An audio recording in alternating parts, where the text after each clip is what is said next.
Fundación Libertad y Desarrollo presenta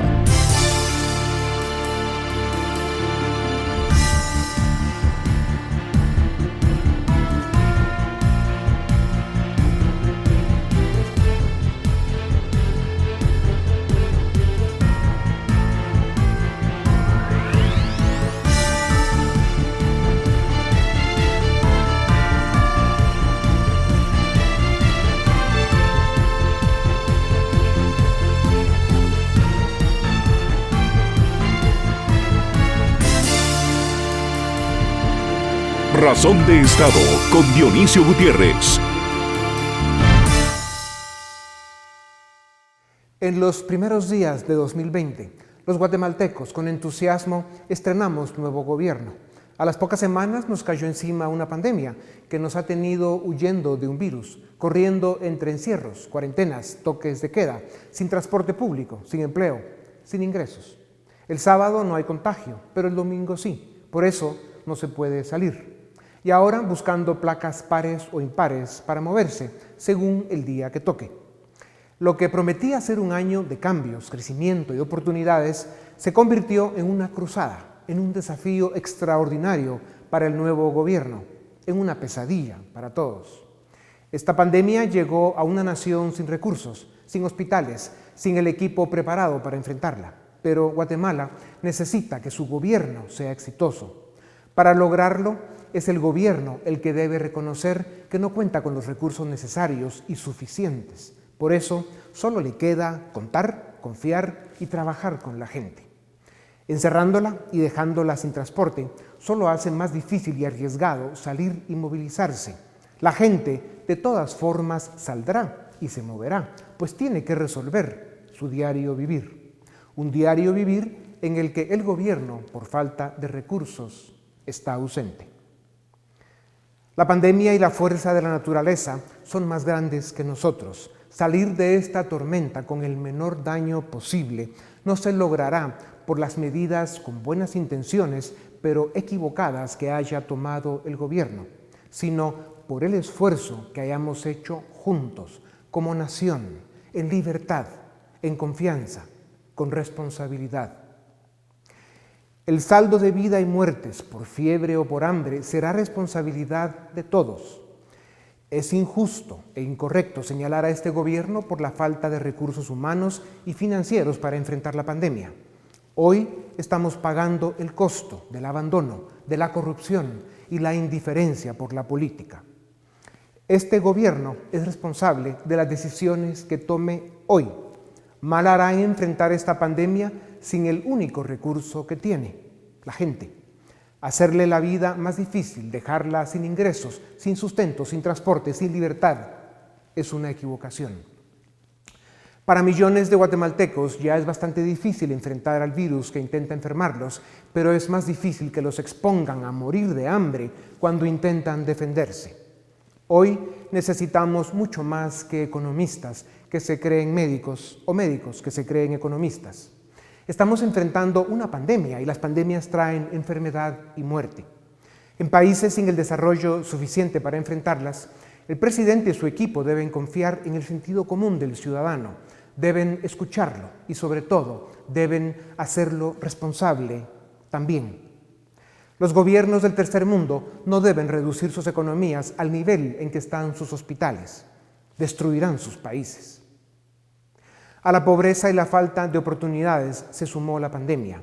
Si para el gobierno, y con toda razón, la prioridad es la salud de la gente, para la gente su prioridad es sobrevivir. Desde esta tribuna hemos afirmado que los datos correctos y objetivos son esenciales para tomar las decisiones que mejor logren ese complejo y doloroso equilibrio que proteja la vida contra el virus, pero también contra el hambre. 2020 será un año inolvidable, un año que dejará dolor, destrucción, muerte, desempleo y pobreza, pero también puede ser un año que nos deje unidad y sentido de nación porque luchamos juntos la batalla. 2020 puede ser el año que nos enseñe que el compromiso compartido y la confianza en libertad construyen naciones de ciudadanos responsables, el fundamento de la democracia y la condición del éxito de una sociedad libre.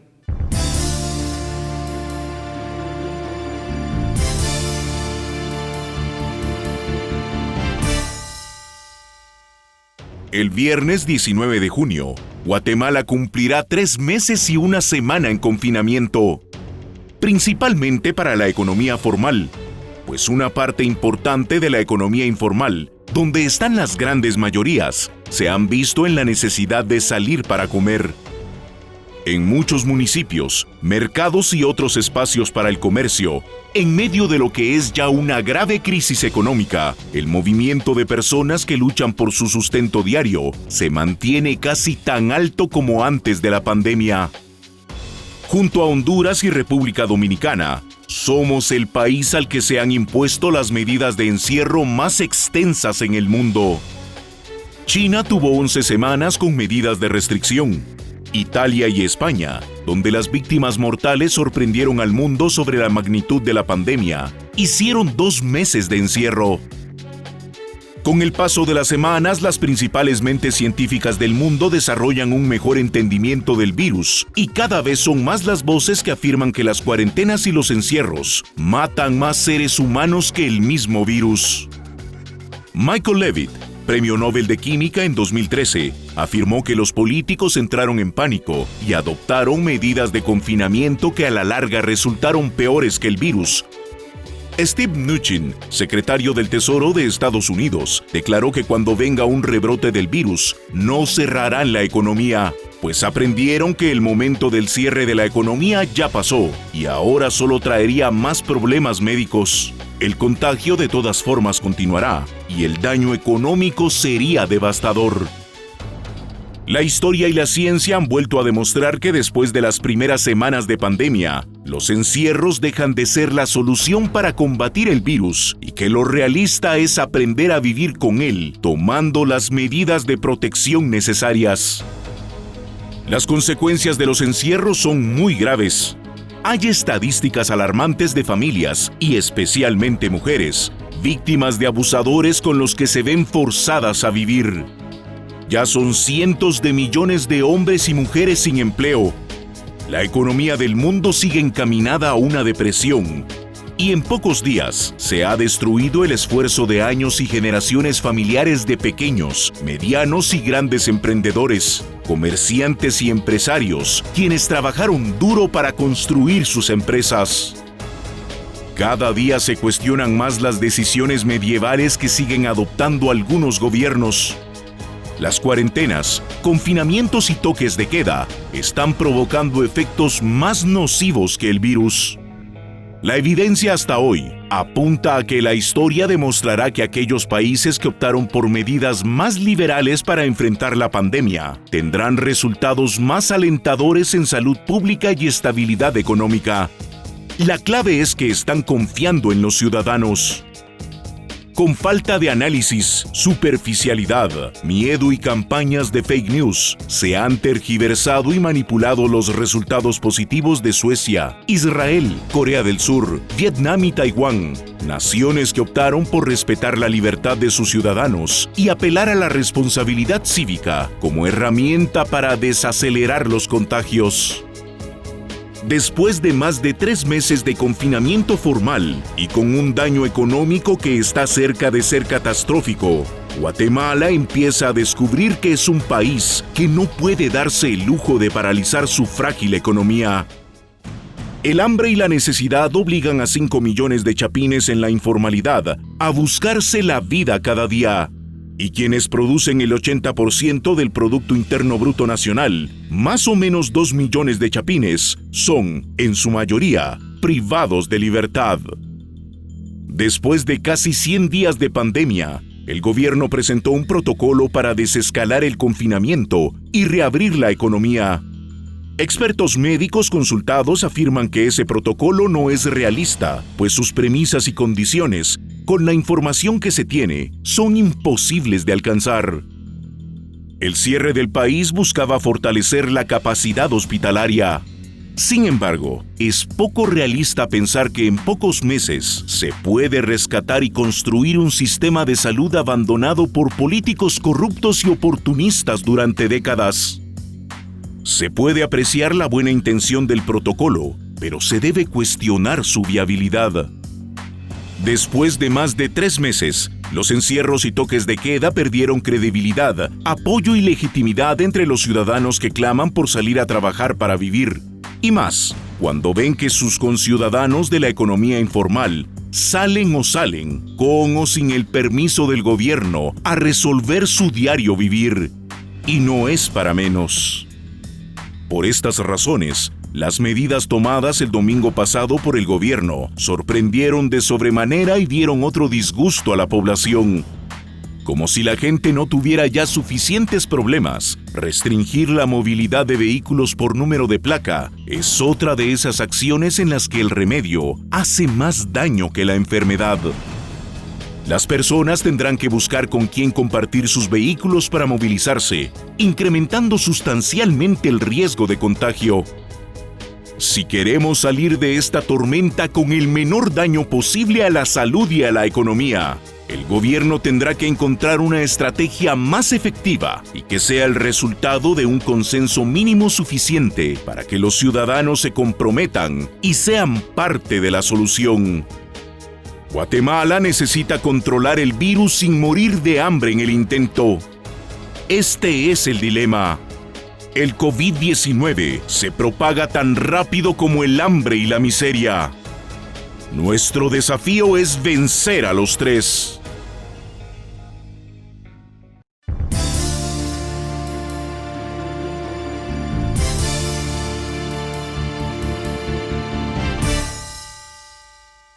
Bienvenidos, esto es Razón de Estado y tengo el gusto de presentarles a Andrés Pastrana.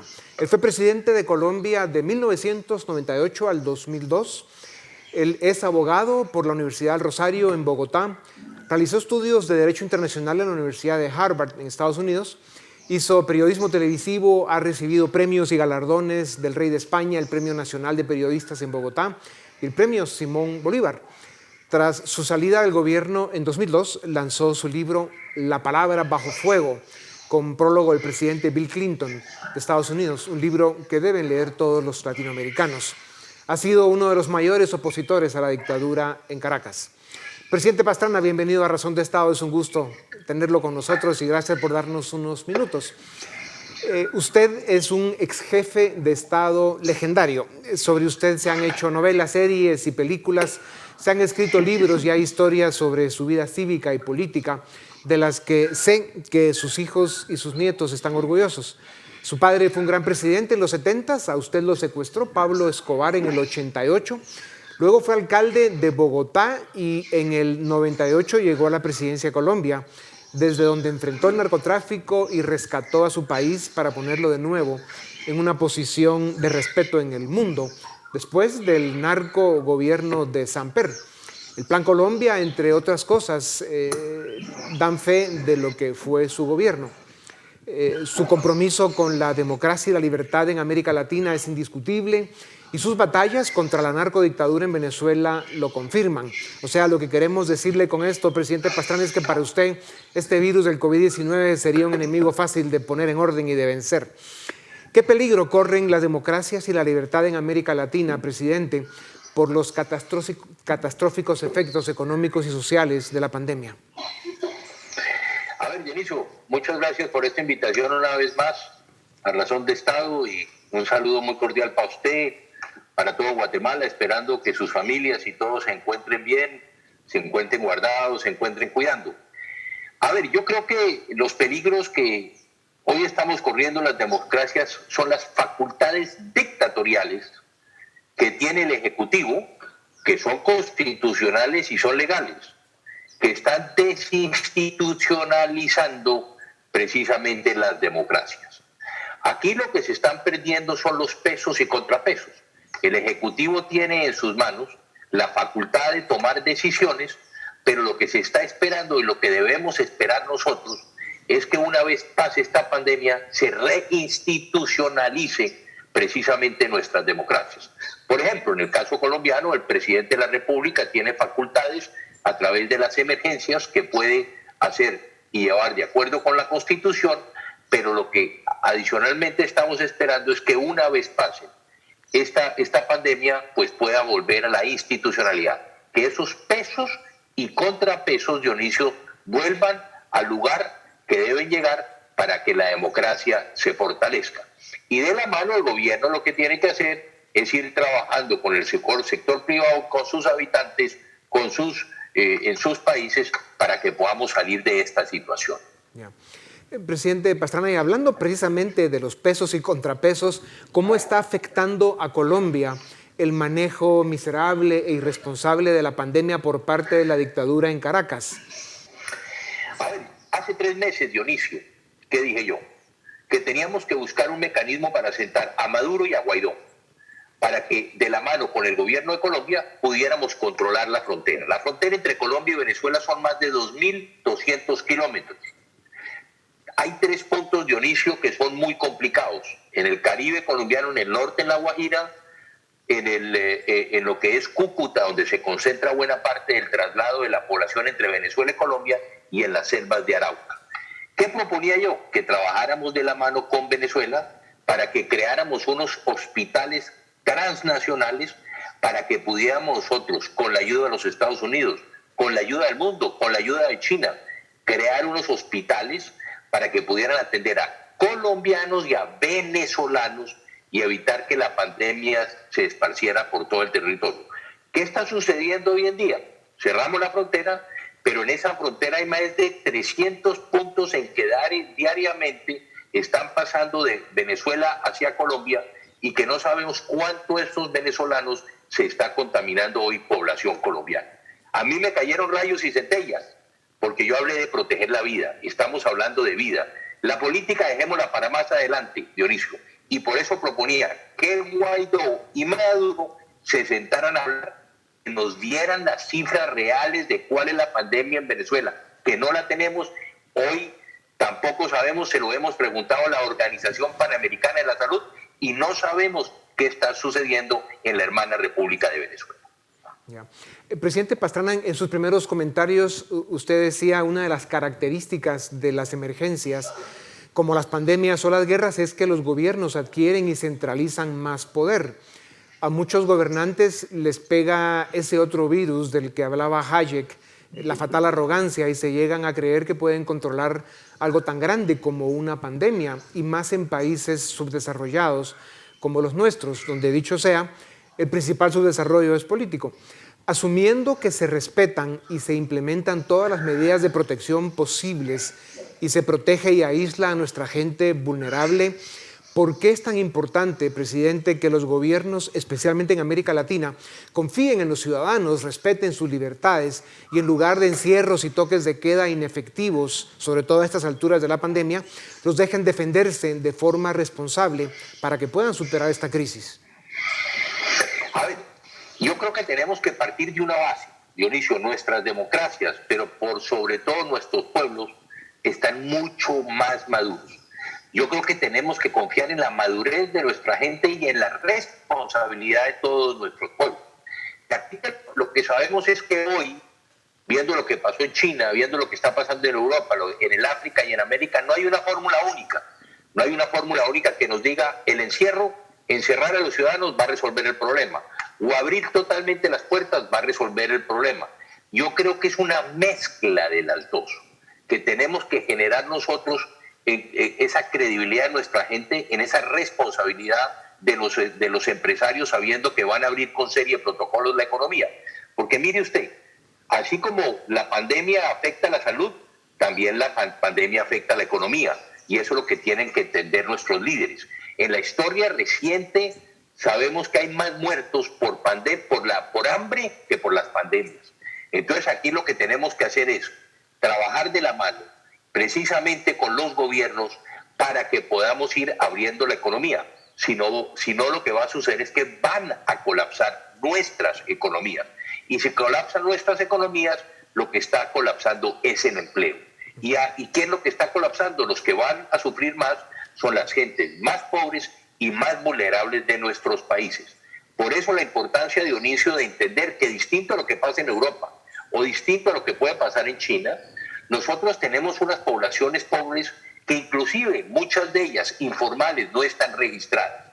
Entonces estamos hablando de confinamiento, de lo que denominamos en Colombia los estratos 1, 2 y 3, que los estratos más pobres de nuestra población no pueden hacer confinamiento, Dionisio, porque viven muchos de ellos en lugares, en cuartos, en pequeñas habitaciones, 4 o 5 personas que van a tener que salir a buscar su modo de vida. Y los que están haciendo el encierro son los estratos 4, 5 y 6, los estratos de la clase media y las clases altas. Entonces aquí tenemos que tener esta mezcla para que podamos reabrir nuestra economía, comenzamos a creer y creamos en la responsabilidad de nuestras gentes y de estas maneras podamos reactivar el mundo en este momento. Ya. Presidente Pastrana, en Guatemala, al igual que al resto del mundo, pues nos persigue el virus, el contagio avanza y la economía ya está severamente castigada.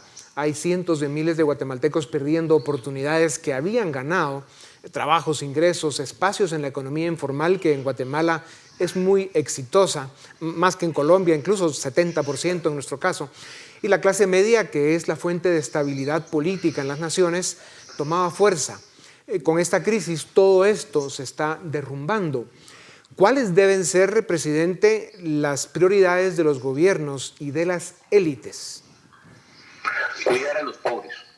Yo creo que lo más importante es que tenemos que tenderle la mano a los sectores más pobres y más marginados de nuestros países. ¿Y cómo se hace esto? Reactivando la economía. Aquí lo que tenemos que buscar es mayor crecimiento, que la economía se reactive. Reactivando la economía, generamos empleo y generándose empleo es que vamos a poder llegar a proteger a las clases más pobres y más marginadas. Aquí hay que pensar, Dionisio, como digo, que muchos de nuestros gobiernos están queriendo ayudar, pero no quieren gastar. Y yo creo que tenemos que pasar de una ortodoxia económica a una heterodoxia económica, porque estamos viviendo una situación sui generis. Y por eso yo creo que los gobiernos, donde tenemos que mirar primero es a los sectores más pobres y más marginados, a esos sectores informales que, como le decía Dionisio, en muchos de los países ni siquiera están registrados, ni siquiera podemos llevarles, si queremos nosotros, subsidios a esos sectores, y ahí es donde tenemos nosotros que hacer las inversiones. Pero de la mano también, cómo y de qué forma el sector privado, la pequeña y mediana empresa, que son los mayores generadores de empleo, pueden reactivarse. Y por último, y hablando de institucionalidad, como dijimos antes, recuperar esos pesos y contrapesos en nuestros países para que una vez más la democracia se fortalezca. Claro, y no hay que olvidar que a diferencia de los países desarrollados, el espacio fiscal o el nivel de ahorro y la cantidad de recursos con los que contamos los países latinoamericanos en general son bastante reducidos y eso nos pone en un problema más serio. Presidente, estamos viendo países del mundo y también de América Latina que hicieron cuarentenas agresivas, como Perú y Chile, con aumentos alarmantes de contagios en las últimas semanas. Parece que los gobiernos se dieron cuenta que los millones de trabajadores informales, como decíamos hace un momento, no pueden darse el lujo de parar y cumplir esas cuarentenas, pues prefieren sobrevivir. Y que el verdadero desafío está en aprender a vivir con el virus sin morir de hambre. ¿Por qué, presidente, insistir en cuarentenas desfasadas que nadie cumple? ¿Qué medidas pueden ser más adecuadas a nuestros contextos y realidades? A ver, Dionisio, lo que hemos venido hablando es exactamente lo que usted acaba de decir. Los países ricos hay menos informalidad, por lo tanto la gente se puede quedar en sus casas. En los países ricos se están llegando directamente con subsidios a esas familias para que puedan vivir. Aquí lo que tenemos que hacer nosotros, a pesar de la situación económica, es cómo ayudar a esos sectores más pobres y más marginados. Si usted hace lo que debemos llegar, por lo menos nosotros, es con comida a estas clases populares y a estas clases más pobres. Inclusive en Colombia se está planteando la posibilidad de darle cerca de, en este momento, $70 mensuales a cada familia que ya están registradas para que por lo menos puedan comprar comida mientras se abre la economía. Nosotros tenemos más o menos en un programa que yo inicié en mi gobierno, Dionisio, que se llama Familias en Acción, que es la gente más pobre, hoy está registrada y por lo tanto podemos llegar a ellos. Entonces yo aquí creo que es muy importante que el Estado se va a tener que meter la mano en el bolsillo. Aquí lo que tenemos que buscar nosotros cómo proteger a los sectores más pobres de la población. Pero reitero, Dionisio, de la mano, la economía tiene que reactivarse. Y los únicos que pueden reactivarla es el gobierno. Se están generando los protocolos. Hay que creer en nuestros empresarios. Hay que creer en la pequeña y mediana empresa. La gente se va a cuidar. La gente no se quiere morir. La gente no se quiere contaminar. Entonces, si trabajamos de la mano, ustedes que tienen un sector privado allá, que ha trabajado siempre la mano con el gobierno tiene que tenderle la mano, porque si logramos nosotros ese estartazo, como decimos en Colombia, de reactivar la economía, vamos a comenzar de nuevo a generar crecimiento y bienestar para la gente más pobre de nuestros países. Ya. Presidente Pastrana, América Latina corre un peligro permanente con la aparición de esos líderes mesiánicos de extrema derecha o izquierda, encantadores de serpientes que destruyen todo lo que tocan. El presidente Macri nos dijo en el 5º Encuentro Ciudadano que el populismo es más peligroso que el coronavirus. Y usted, presidente Pastrana, dijo en una entrevista que los populistas quieren agregar a la pandemia un virus ideológico. Sin entrar a las tragedias venezolana o nicaragüense, AMLO, López Obrador en México y Bolsonaro en Brasil no se han enterado que hay pandemia y están quedando como irresponsables, por decir lo mínimo. Bukele en El Salvador ha sido noticia en el mundo por su estilo para enfrentar la crisis. Le ha generado un desgaste importante. Honduras y Guatemala están entrando a una etapa de riesgo. ¿Cuál es la amenaza populista en este momento para la región, presidente? Partamos de una base, Dionisio. Los populismos de derecha y de izquierda son igualmente peligrosos. Y por eso tenemos que tener mucho cuidado. Como ya lo dijo usted y lo he dicho yo, al virus de la pandemia nos quieren meter ahora el virus ideológico. La verdad, lo que estamos viendo, no sé si está pasando en Guatemala, lo que pasa en Colombia y lo que está pasando en muchos países de la región, ¿qué es, Dionisio? Que la izquierda critica, pero nunca propone. Aquí todos son críticas. Lo malo, siempre le echan la culpa al gobierno. Y lo bueno, ellos son los que están beneficiándose, que son sus propias ideas y sus propios programas o planes. Entonces ellos siempre lo que están haciendo es criticando, pero no están proponiendo. Segundo, aquí tenemos un problema que hay que verlo. La izquierda en América Latina está organizada. La derecha y la centro derecha no lo estamos. Entonces fíjese usted qué está sucediendo a través del Foro de Sao Paulo, del Grupo de Puebla. Hoy empiezan ellos a organizarse y a hablar frente a unos temas, y la izquierda, Colombia, Brasil, Uruguay, Paraguay, no están diciendo absolutamente nada. Entonces fíjense ustedes, antes, Dionisio, de lo que pasaba con la pandemia, ¿qué sucedió? Miren las marchas. ¿Qué pasó en el Ecuador? Estaban destruyendo el Ecuador, pero nunca proponían absolutamente nada, solo criticaban. Miren lo que pasó en Chile, que era la tacita de plata, el ejemplo para América Latina. Un país que estaba creciendo, un país que la clase media se estaba fortaleciendo, que estaban acabando con la pobreza, y mire lo que pasó en Chile. Lo mismo quisieron hacernos a nosotros en Colombia, lo que está pasando en este país, en Colombia, que también las marchas fueron organizadas. ¿Qué está pasando en Estados Unidos? La propia Casa Blanca ha dicho que en Estados Unidos está metido Venezuela, está metido Cuba y está metido la izquierda también prendiendo a ese país. Ya. Entonces también la gente de la derecha tenemos que organizarnos, Dionisio, para demostrar que se viene trabajando. Colombia es hoy un ejemplo de cómo manejar la pandemia y simplemente evitar que esta gente que está aprovechando la pandemia para hacer populismo no pueda llegar precisamente al poder. Ya. Presidente, una característica que se hace obvia en muchos países de América Latina es que los gobiernos no confían en sus ciudadanos y los ciudadanos no confían en sus gobiernos. Al principio de la pandemia fue necesario el encierro y el detente de la economía para entender el virus y preparar hospitales. La historia nos enseña que 6 semanas, las primeras, es lo que aguantan los pueblos y el espacio que tienen los gobiernos es ese. Ese momento pasó, pero muchos gobiernos siguen tomando medidas radicales y autoritarias, como encierros, toques de queda y restricción a la movilidad, que harán más daño del que quieren evitar. ¿Por qué la libertad y la responsabilidad individual pueden ser armas más poderosas en países subdesarrollados para vencer la pandemia que la arrogancia de gobiernos que no tienen ni la capacidad ni los recursos para proteger a la población? Nos queda 1 minuto y medio, 2 minutos, presidente. A ver, porque yo creo que tenemos que comenzar a creer en nuestra gente.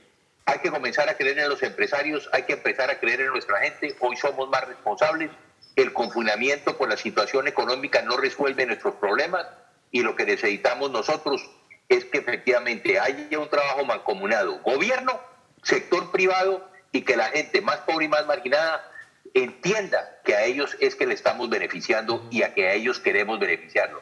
Entonces hay que reactivar la economía y de eso es lo que se trata en este momento. Ya. Presidente Pastrana, sé que está muy ocupado en varias mesas y equipos de Iberoamérica, estudiando la crisis, entendiéndola y aportando su experiencia. Nos hemos encontrado en algunas de esas mesas, pero cuéntenos para terminar, ¿cómo vive la pandemia usted y cómo pasa las cuarentenas? Un muchacho joven y sano como usted, presidente. A ver, yo tenía aquí los datos muy rápidamente, Dionisio, porque se nos acabó el tiempo. Yo estoy en un pueblo que se llama Nilo, Cundinamarca, en el departamento de Cundinamarca. Aquí viven 5.000 habitantes en la zona urbana.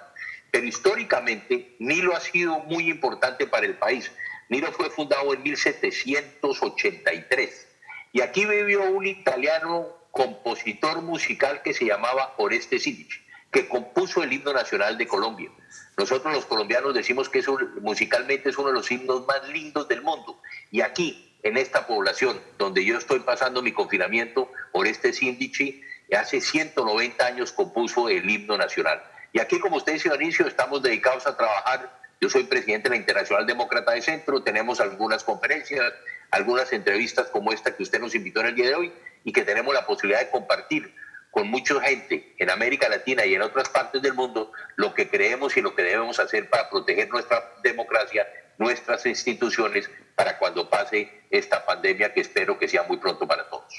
Pues muchas gracias, presidente Pastrana. Como siempre, es un privilegio escucharlo y tenerlo con nosotros y sin duda alguna su aporte y su experiencia en todas las mesas y grupos que usted participa es esencial, así que esperamos verlo muy activo durante la pandemia y especialmente después porque los desafíos que vienen para América Latina y para el mundo son extraordinarios. Gracias, presidente. Gracias a ustedes también. Esto es Razón de Estado.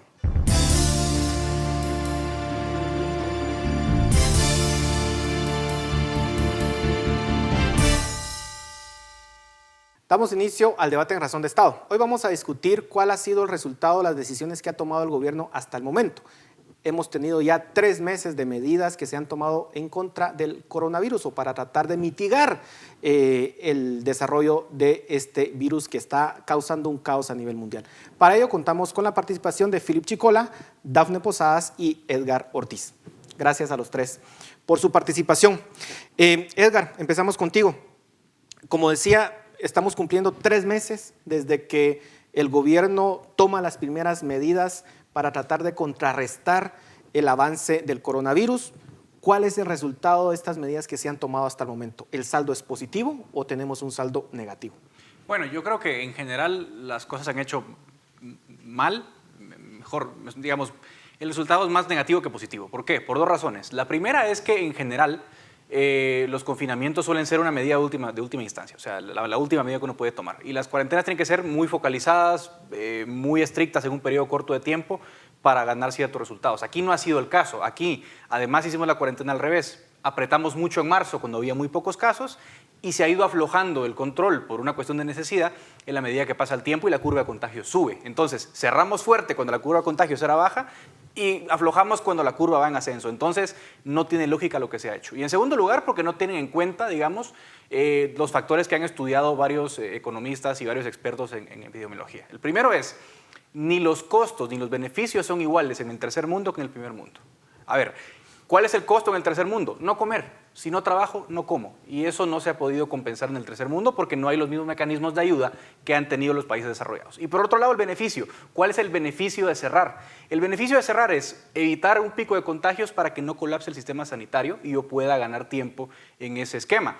¿Qué pasa en los países pobres? Los sistemas de salud están tan colapsados que realmente en 2-3 meses no vamos a ganar mayor cosa. Primero, porque el gobierno no puede ejecutar, como lo veremos más adelante, y en segundo lugar, porque la capacidad es tan baja que en 3, 4, 5 meses es imposible construir la capacidad necesaria para hacer frente a la época del pico de contagios. Entonces, amarrando todos los argumentos, no hemos tenido una lógica del cierre y simplemente hemos estado pateando el balón hacia adelante, que es lo que vamos a ver más adelante. Dafne, han tomado medidas, algunas más controversiales que otras. ¿Cuál es tu evaluación al respecto? ¿Qué medidas han sido positivas o negativas? Yo coincido con el análisis de Edgar, que si tuviéramos que hacer un análisis costo-beneficio, probablemente los efectos negativos que se han tenido a partir de las medidas que se han implementado son mayores que los beneficios que podemos obtener. Pero si tuviéramos que hacer un inventario de las disposiciones que se han emitido a partir del inicio de la pandemia en Guatemala, enumeremos algunas. Primero, el cierre de los colegios, el cierre de actividades recreativas, el cierre de iglesias y demás centros de prácticas religiosas. Esta podría ser una medida bastante positiva porque reconocemos que es una fuente de contagios y vemos que en otros países del mundo pues estos fueron sitios donde se propagó el virus de gran forma. Así es de que este cierre probablemente sea bueno. Luego vemos con el cierre de las fronteras, que también es una medida más o menos de restringir la cantidad de personas que ingresan al país, que esto puede ser una medida positiva, claro, si se tiene un control efectivo de las fronteras. Lo que sucede en Guatemala es que las fronteras son demasiado porosas y por lo tanto pues no hay un control bastante riguroso sobre las personas que ingresan o no al país. El cierre de los centros comerciales, pues también se repite un patrón de identificar que este es un espacio donde ocurren una concentración alta de personas y por lo tanto se cierra. Sin embargo, aquí hay una cuestión que es bien importante mencionar, que los centros comerciales son centros de comercio formal y por lo tanto se podrían implementar una serie de medidas que podrían permitir que los centros comerciales se abrieran con ciertos protocolos que permitan practicar el distanciamiento social y las medidas necesarias para evitar el contagio. Hablemos, por ejemplo, de medidas un poco más controversiales como el cierre del transporte público, que desde mi punto de vista es uno de los grandes focos de contagio y que se ha visto en diferentes casos alrededor del mundo. En las ciudades más cosmopolitas y con centros de transporte público un poco más complejos son las zonas donde hay más contagios. Chile, Nueva York, ciudades de este tipo pues son ciudades que sufren más y por lo tanto el transporte público pues sí es una medida controversial porque a pesar de ser un lugar de alto foco de contagios es una disposición que al final provee altos costos porque muchas personas no tienen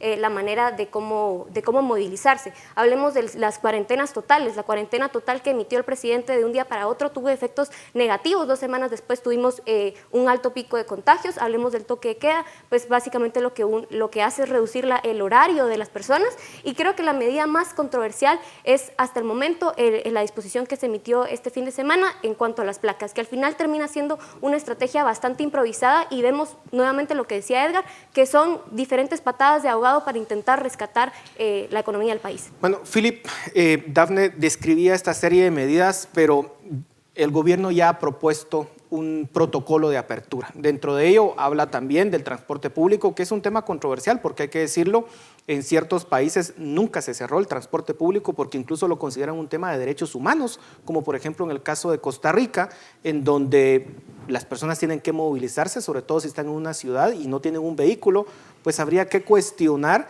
el hecho de que ciertas personas sí se puedan movilizar en automóvil y quienes no lo tengan, pues tengan que estar básicamente encerrados. Pero hablemos del protocolo de apertura. ¿Cuál es tu evaluación al respecto?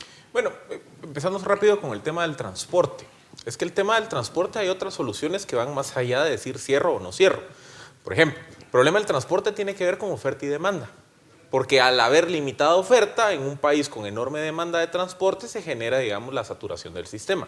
¿Qué hicieron en otros países? Rentaron temporalmente flotillas de buses. Por ejemplo, aquí en Guatemala se me ocurren los buses que están parados de las flotillas de los colegios o de algún transporte extraurbano que naturalmente va a estar limitado en estas condiciones, se puede rentar para complementar las rutas de tránsito. Es decir, no necesariamente hay que verlo como un ejercicio binario de abro o cierro. Hay otras alternativas y esas son las cosas en donde pues quizá nos gustaría ver un poquito de más ideas propositivas. Y se podría alterar incluso el horario de entrada. Totalmente, por ejemplo, se podría decir, qué sé yo, trabajadores del Estado que entren a trabajar a las 7 de la mañana. Se puede hablar con las cámaras de los sectores con, digamos, con mano de obra más intensiva. Pensemos bancos, pensemos sector comercio. Decirles, bueno, ustedes empiecen labores hasta las 9 de la mañana. Entonces se escalonan los horarios, se subarrendan temporalmente, digamos, estas flotillas de buses que están paradas, se aumenta la oferta de buses disponibles y eso permitiría entonces pues, reactivar el transporte sin el riesgo, digamos, de una saturación por la demanda del mismo. O sea, son esas ideas, como les digo, que lo que buscan es romper esa visión binaria de o abro o cierro y no hay intermedios. Con el tema del protocolo, y tal vez no me quiero extender mucho, yo creo que el tema del protocolo quizá lo que da para más debate son las condiciones que se deben de cumplir para ir alcanzando cada fase. porque creo que hay algunas dudas. Por ejemplo, se habla de, para ir pasando de fases, que haya una reducción en el número de casos. Entonces a mí me entra la duda, ¿es número absoluto de casos o se va a utilizar un promedio móvil? Segundo, el número de casos está muy asociado al número de pruebas. O sea, hoy en promedio estamos haciendo 1.500 pruebas al día, más o menos. Si se multiplica la capacidad del sistema y mantenemos un promedio similar en el porcentaje de positivos, pasaríamos de tener 400 positivos a 800 positivos. O sea, ¿cómo compensa eso, digamos, o esa consideración exógena a la hora de evaluar las condiciones para ir avanzando por las fases? Son las dudas que a mí me generan. Es decir, a mí me parece que no está claro el criterio objetivo de qué se tiene que ir cumpliendo en cada momento para pasar a la fase 0, fase 1 y demás.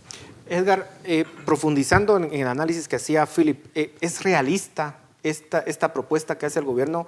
¿Acaso no es una copia más o menos de lo que se hizo en los países desarrollados con otras condiciones que obviamente no consideran las condiciones de Guatemala? Sí, bueno, incluso en Estados Unidos, digamos, el modelo del CDC de Estados Unidos es muy parecido a este, los 14 días como periodo de referencia, pero hemos visto que los estados no han respetado tampoco el protocolo del CDC, o sea, somos más papistas que el Papa, porque ni en Estados Unidos se ha aplicado de esta forma, por lo menos no a nivel estatal.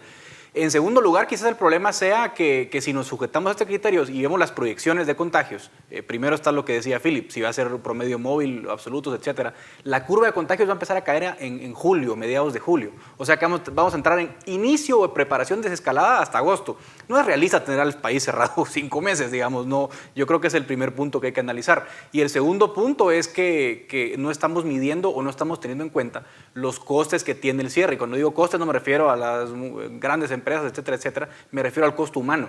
Ya la ONU ha dicho que vamos a pasar de 135 millones de gente con hambre aguda a 265 millones de gente con hambre aguda. Estamos viendo un pico en la cantidad de desnutrición en Guatemala precisamente porque la desnutrición suele ser, digamos, estacional en Guatemala. Cuando no hay época de cosecha se suele presentar. Ahora mismo en época de cosecha igualmente hay un pico de hambruna. Entonces estamos planteándonos un escenario demasiado, digamos, abstraído de nuestro contexto actual. Y estamos pensando que en agosto, septiembre vamos a ir abriendo cuando la gente, yo creo, espontáneamente ya está saliendo a la calle. Entonces habría que buscar más bien, yo creo, otras alternativas como las que mencionaba Philip, quizás fortalecer el transporte, darle agua a los mercados, etcétera, etcétera. Pero un protocolo como este nos va a llevar a abrir en agosto, septiembre y creo que en términos muy generales es irreal pensar que la gente va a aguantar hasta agosto, septiembre sin trabajar, sin ingresos y sin ayuda. ¿Qué alternativas tenemos entonces, Dafne? ¿Qué podríamos hacer como país para cuidar al mismo tiempo la salud y la economía de las personas que están sufriendo en estos momentos? Yo creo que hay un punto muy importante que mencionaba Philip hace un momento, que es que no hay que adoptar medidas binarias, o sea, no es cierro o abro, hay una amplia gama de estrategias y alternativas que se pueden implementar que permitan implementar una serie de controles, prácticas de higiene, distanciamiento físico, el uso de mascarilla, una variedad de alternativas que se pueden utilizar y que se pueden implementar para efectivamente reabrir la economía. Al final, creo yo que la respuesta se encuentra en los ciudadanos que con su libertad puedan hacer un uso responsable de esa misma libertad y poder tomar decisiones sobre su propia vida. Sí creo que es factible implementar una estrategia que sea más adecuada, pero al final de cuentas yo creo que va de reconocer las limitaciones que tiene, uno, las condiciones de nuestro país y segundo, la capacidad que tiene nuestro sistema de salud pública, porque por ejemplo uno de los grandes problemas que encuentro con el protocolo de apertura es que, como ya decía Philip, los 3 criterios que se implementan, que son el nivel de contagios, la ocupación de camas hospitalarias y, por tercer punto, la disponibilidad de equipo de protección para el personal del sistema de salud, son 3 criterios que dependen exclusivamente de la capacidad del sistema hospitalario, y el sistema hospitalario ha estado mal por más de 20 años. Entonces, lo que se necesita es reconocer las limitaciones de las condiciones de nuestro país, reconocer las limitaciones que tiene nuestro sistema de salud pública y entonces tomar una estrategia que sea un poco más realista y que no sea o cerrar o abrir, sino que se buscan alternativas. Con este tema que dice Dafne, hay otro criterio que también está en el protocolo que está relacionado con capacidad del sistema hospitalario y con el porcentaje de dotación de equipo de protección al personal médico. Y aquí otra vez, es que estamos viendo que se quiere evaluar si el país pasa por las diferentes fases en función a factores eminentemente exógenos, como es la capacidad de ejecución del Ministerio de Salud. La receta de hacer un cierre agresivo al inicio tenía cierta lógica bajo la premisa de que buscaba comprar tiempo para ampliar la capacidad del sistema. Ok, pasamos un mes prácticamente en un confinamiento bastante estricto para los estándares internacionales y la capacidad del sistema no subió. ¿Y qué estamos viendo hoy? Problemas de que el personal médico no tiene equipo de protección, que no se han tramitado los contratos de los médicos y demás. ¿Cuál es la solución para algo así? Se podrían emitir disposiciones presidenciales que de forma temporal permita ejecutar el gasto sin la enorme cantidad de procesos burocráticos que están vigentes en el Estado. Por ejemplo, la contratación del personal médico. Tan sencillo como que el presidente y el ONSEC saquen una circular en donde digan no tienen que cumplir estos 25 requisitos que se pide para la contratación de un 029. Vemos que la SAT hizo precisamente una excepción al día Exacto. de hoy. Luego también, por ejemplo, para el tema de, de los insumos médicos y del medicamento. Eso se puede comprar por excepción. Yo sé que de excepción se nos paran los pelos porque pensamos corrupción, pero si a la par de un programa de excepción, de compras por excepción de mascarillas, guantes y demás, se establece auditoría concurrente de la Contraloría General de Cuentas, se abre a que toda la data de compras y contrataciones sea pública y que instituciones de veeduría social puedan acompañar, yo puedo de forma transparente comprar a dedo. Que eso permitiría que en un lapso de 2-3 días ya se tengan mascarillas y el equipo de protección para los médicos. El tema de la disponibilidad de espacios para tratar pacientes. Vimos que el ICS fue un poco más eficiente en arrendar hoteles para trasladar a los pacientes asintomáticos.